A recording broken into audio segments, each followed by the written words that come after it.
Okay, so time for the world of thermodynamics. It's good stuff. All right, so in the 1800s, human engineering and technology developed the steam engine. The steam engine first allowed people to travel at unbelievable speeds in excess of 50 miles per hour. It's also a pretty simple form of what we call a heat engine. A heat engine will take advantage of the fact that heat flows from a region of high temperature to a region of low temperature naturally and harness that flow of heat, much like we might harness the flow of water as it flows over a waterfall and goes from a region of high gravitational potential energy to low gravitational potential energy. If we then have something in the middle, a water wheel, to harness that energy, we're able to do some productive work. That's what a heat engine is doing. It's harnessing the natural flow of heat from a region of high temperature to a region of low temperature and allowing that to do some work for us. And we see that revealed in different types of heat engines even today, especially today. So we have a coal plant here, which the Salem power plant was up until recently a coal burning power plant. And you shovel in the coal and you boil water with the burning coal and you run a heat engine, which will run a steam turbine and give us electricity.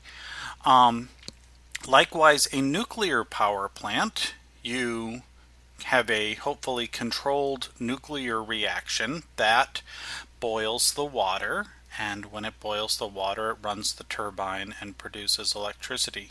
So we're still very much in a region, in a time in human history that started in the 1800s and continues today, where heat engines are largely responsible for the electricity we use. Yes, there's some solar and wind and some other interesting ideas for how to generate electricity, but where largely most of our electricity is coming from these heat engines. So let's try to understand what's going on here.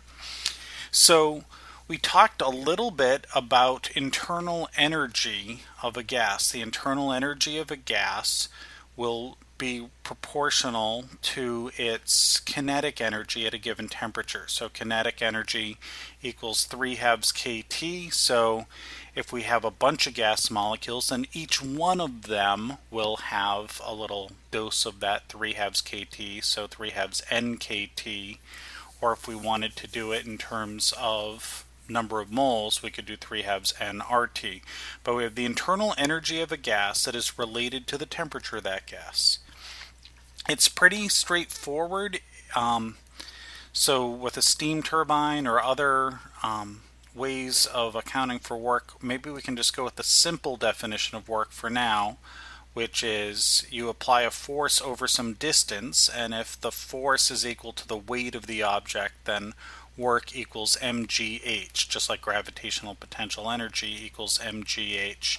We'll say that all of our work is going into lifting something up. So we'll say work equals mgh. It can be a more expansive definition later on, but for right now we'll keep it simple. And then Q is heat. Capital Q is heat. It's related to the temperature, but we can store heat in an object or a gas, and that would be accounted for in the heat capacity. So we can dump a bunch of heat into liquid water, and that water will store that energy, and it will be revealed in a relatively modest temperature change because water has a really high heat capacity. So we're able to store a lot of energy in liquid water. So right now, if we're going to talk about these things, we need to have a definition. We're going to have a system that'll be gas inside a cylinder, or a liquid or a gas inside a cylinder, and that is going to be our system. And if we add heat into that system, then Q is positive because the system gains heat. If heat comes out of that system, if it cools down, and so the heat is negative, then the system loses heat. If the system does work, so this piston expands and lifts up our mass, whatever we're calling for our definition of work, then work is positive. Work is done by the system. And then if it compresses again and the mass goes down, then work is done on the system. We have negative work. All right, so just examples, just quick little things. So if we have an initial internal energy, we have a gas inside this sealed container. It has an initial internal energy, which is 3/2 nkt.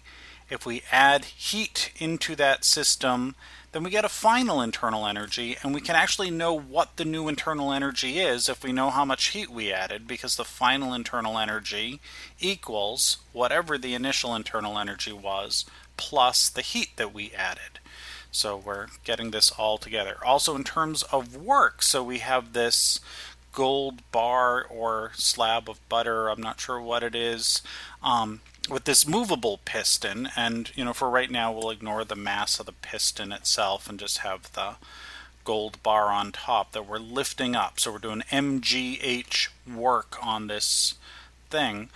I have internal energy in the gas, and that's what's going to do the work. So right now it's just this moment in time, the snapshot, when I apparently added heat into this gas. It's got an initial internal energy that it wants to expand. It wants to move, and so I allow it to move.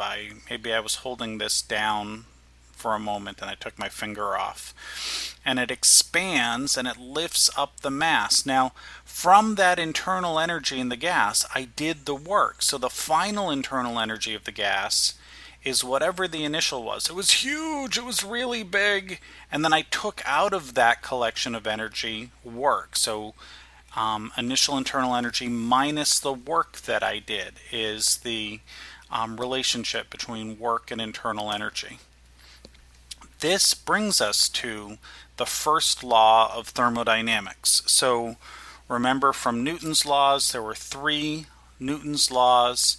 In thermodynamics, they were excited about mirroring that, and so they had 3 laws of thermodynamics. It turns out they needed a 4th, so they threw that in as the 0th law, but for right now we're launching into the first law of thermodynamics, which says, in effect, that heat minus work equals the change in internal energy. So it's relating heat, work, and internal energy into this one equation, which gives us a lot of power to do some pretty interesting things. So heat is in joules, work is in joules, and internal energy is in joules. So what we just saw on the slide was we would have plugged heat into this container, given this guy some more internal energy. Heat minus work equals the change in internal energy.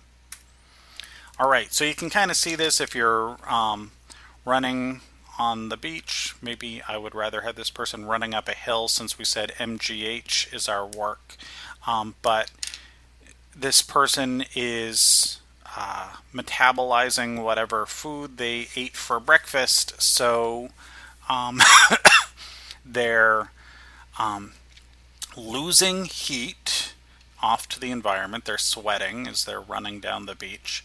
They're doing work by running on the beach, and their internal energy is decreasing. So if we say that heat minus work, so positive heat minus positive work, is going to be the change in internal energy.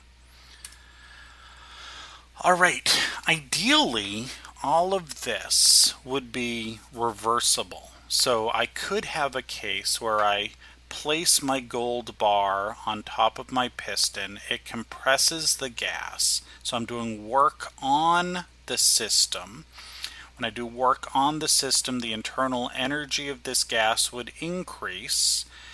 With that increase in internal energy, for it to maintain a constant temperature in the heat bath, it would lose that heat to the constant temperature heat path, and then it could conceivably take that heat back in and it would raise the piston back to its original position. This is an idealized reversible process. It turns out in reality we're going to lose energy to friction and other things, so ideal never really happens, but this is ideally what would happen in a situation where we had the flow of heat and work and we're somehow maintaining a constant temperature. All right, so let's talk about this idea. So tilt your head to the right so that you're looking at this as though it's moving up and not over in the x-axis. We have a case where we have cross-sectional area of our piston and we have a distance that it travels through. So area times distance is volume. So if I have an initial pressure, an original pressure of my gas, and then it experiences a change in volume, that is going to be pressure, force equals pressure over area. So we have a case where we can say work equals force times distance, but we're going to say that in terms of this expanding gas, and we'll say work equals pressure times the change in volume. So this is a PV plot, the first of several that you will see in the world of thermodynamics. A PV plot is a plot of pressure, so we have constant pressure against change in volume, and the area under this curve, the area under this cube, represents the work that is done. So work equals pressure times change in volume. And you can have this for all sorts of goofy situations, right? Where the pressure is allowed to change and pressure is, or work is still pressure times the change in volume, the area under this shape. And of course you can have, curves and all sorts of weird shapes as well. Work is the area under a PV plot. And it turns out in industrial situations it's reasonably straightforward to monitor the pressure and monitor the volume, and so interpreting PV plots is a good tool. All right, so we're going to add heat to a system of constant volume. If we add heat to a system of constant volume, then by adding heat, presumably we would increase the temperature. PV equals nRT. So if the volume's the same and N and R are the same and T increases, then pressure increases. So the initial pressure, add heat, we get a final pressure. It's going to be higher. Here's another example of work. PV plot, if we're going to maintain constant temperature, we'll have a funky shape like this. This is called an isotherm. This is the characteristic shape of a PV plot, pressure versus volume, at constant temperature. So if you have really high pressure, you'll have relatively low volume. If you decrease the pressure, you'll get a expanded volume, just so you know. So here's the area under this curve. This is it would be a difficult thing to solve with, simplifying shapes. So we could, take a cube and then add a triangle and approximate the shape eventually. This will be a case where we're going to kind of jump to the answer and let you know that we're going to do this by way of a natural log, and this will be on an equation sheet when you need it, when you're doing homework problems. But we're going to keep moving here. An adiabatic process, So we're going through a few different scenarios here, and I'll summarize these shortly. An adiabatic process is a process where we're not allowing heat to flow. So this is an insulated container. We're going to compress the piston.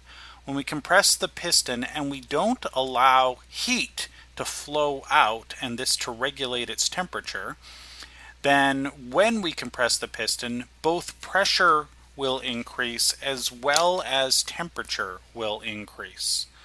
And likewise, pressure would decrease and temperature would decrease if we allowed it to expand. So we can do work, turn that into energy.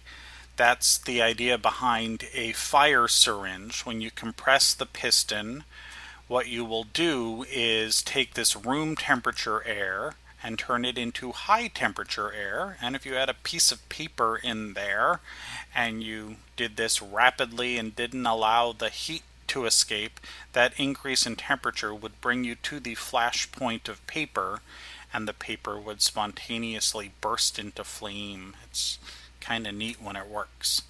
Alright, so here are the 4 thermodynamic processes that we're talking about in this case. One of them is the case of constant pressure. If we allow or maintain constant pressure, then work equals P delta V, pressure times the change in volume. And then we can look at our first law of thermodynamics in terms of heat equals the change in internal energy plus the work that is done, P delta V. So it's just kind of taking our initial definition of the first law of thermodynamics and rewriting it for this specific situation. If we maintain constant volume, at constant volume, there is no work being done because the piston isn't expanding or contracting. The mass on top of the piston isn't moving up or moving down because it's staying at constant volume. Therefore, work is 0, and our first law of thermodynamics now does away with the work part. So any heat that you add reveals itself in an increase in internal energy, and any heat that you remove is a decrease in internal energy. Isothermal, that's the case of constant temperature. Those are those isotherms that we're just looking at.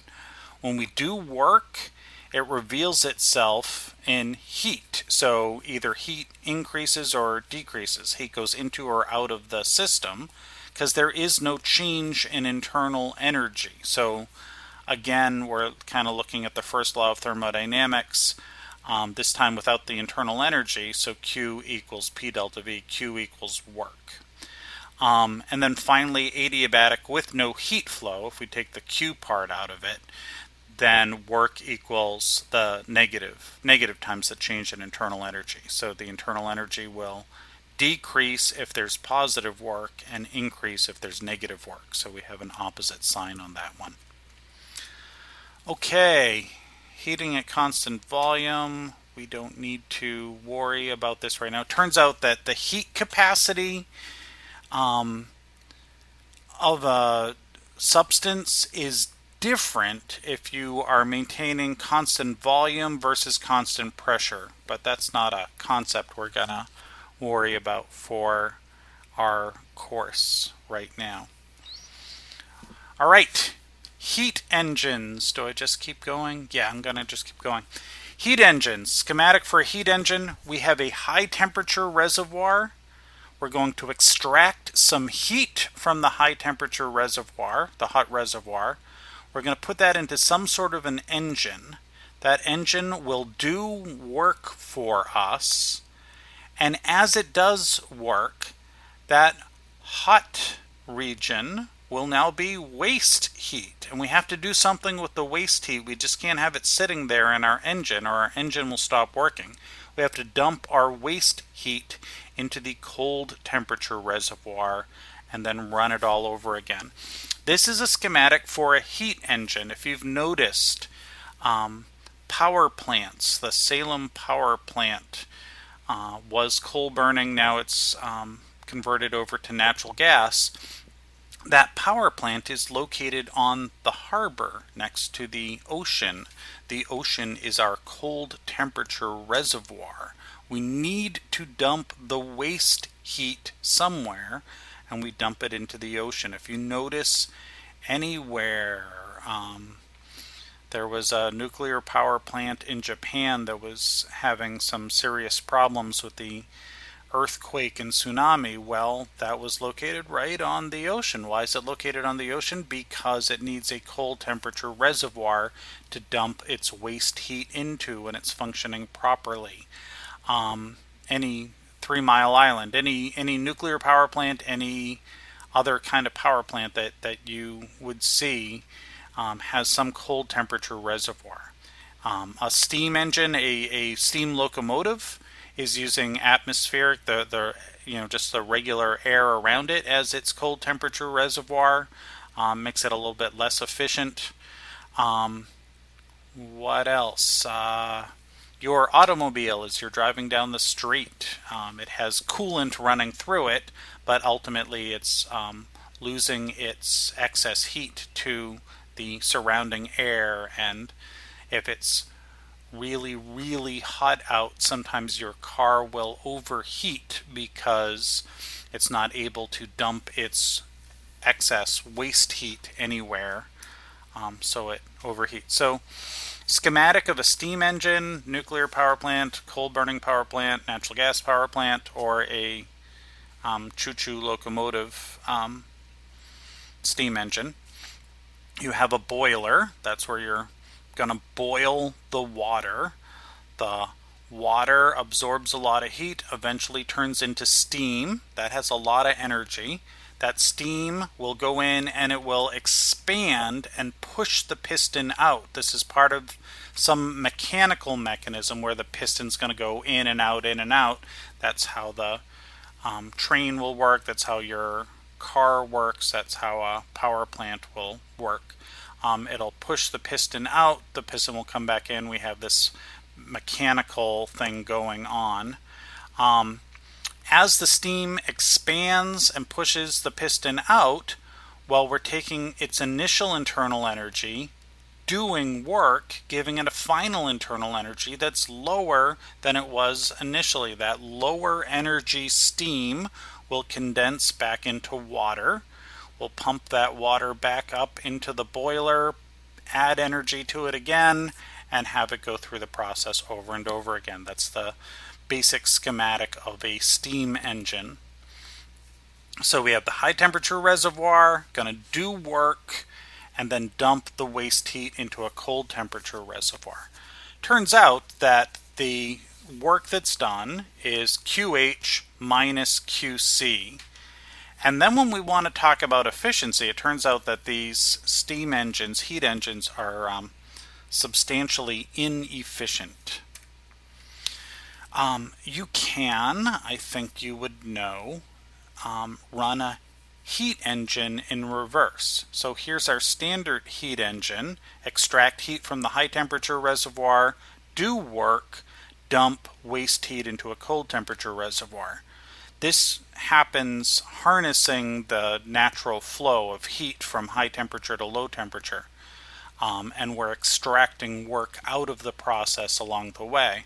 If we wanted to turn around and put work into the process, we could in fact extract heat from the cold temperature reservoir and dump waste heat into a high temperature reservoir. This is the refrigerator sitting in your kitchen. There's a motor in the refrigerator that is working on a compressor, and it's compressing a gas and letting it expand and all that. But functionally what we're doing there, we have a cold temperature reservoir, the inside of the refrigerator. We're extracting heat from inside of there by way of doing work. And so we're taking that heat inside your refrigerator and the work that is energy, that is heat, and dumping all of that waste heat into your kitchen. So functionally, having a refrigerator sitting in your kitchen is warming up your kitchen. It's increasing the overall temperature of the kitchen. This is true for an air conditioner as well. So you don't take an air conditioner and sit it on your kitchen table and turn it on and cool down the room and enjoy the lovely cold temperature, because it would have a net effect of warming up the room. The reason why you stick your air conditioner in the window is you're dumping the waste heat into the outside in order to cool down the inside of your room.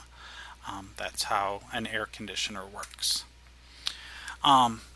This all goes with the idea that heat will flow spontaneously from a high temperature object to a colder temperature object. So when you hold an ice cube in your hand, it will absorb heat from your hand and the surrounding environment, and it will cool down. No, it will melt. So the second law of thermodynamics says that when objects of different temperatures are brought into thermal contact, the spontaneous flow of heat that results is always from the high temperature object to the low temperature object. Spontaneous heat flow never proceeds in the reverse direction. We can have a refrigerator, but that's not spontaneous heat flow. That's a case where we're forcing heat to flow in a certain way by adding external energy into the situation. Turns out in terms of spontaneous heat flow, the natural flow of heat, it will always go from high temperature to low temperature. Entropy then is kind of a result of the second law of thermodynamics, which says that things tend toward more disordered states.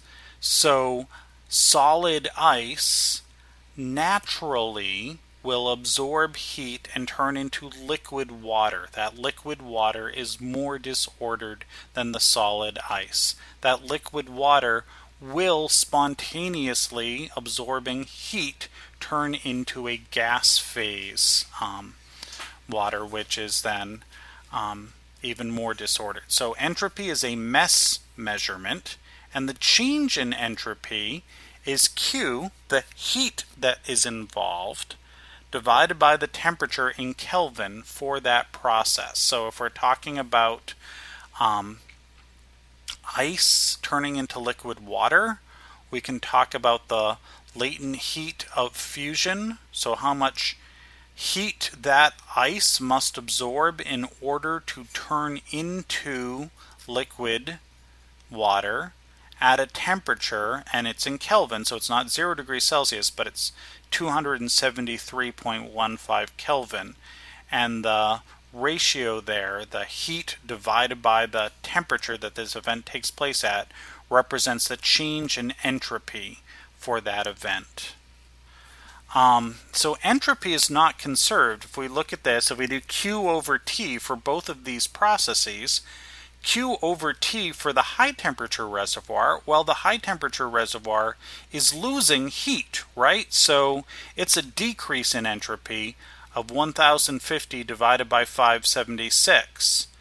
But coupled with that is an increase in entropy for the cold temperature reservoir, which is 10,050 divided by 305.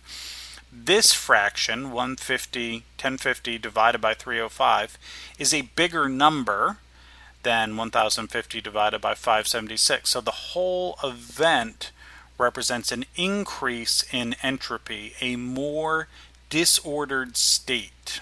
That's what goes on with entropy. Now, if we wanted to find the efficiency of a heat engine, I alluded to this quickly before. So this is the same situation that we're talking about that has the increase in entropy. We're going to say the efficiency equals 1 minus Tc divided by Th, not minus Th. Tc divided by Th will give us the efficiency of this heat engine. And work that is done then equals the efficiency times QH, times the heat that we extracted from the high temperature reservoir. And now we have just some extra slides from the textbook. I encourage you to watch the Talking Through the Practice Exam video that will just walk you through some example problems here, because I think that'll help make things a little more clear in addition to the homework problems and videos. So that does it for chapter 15. Hope you had fun. I hope I can shut this off sometime today.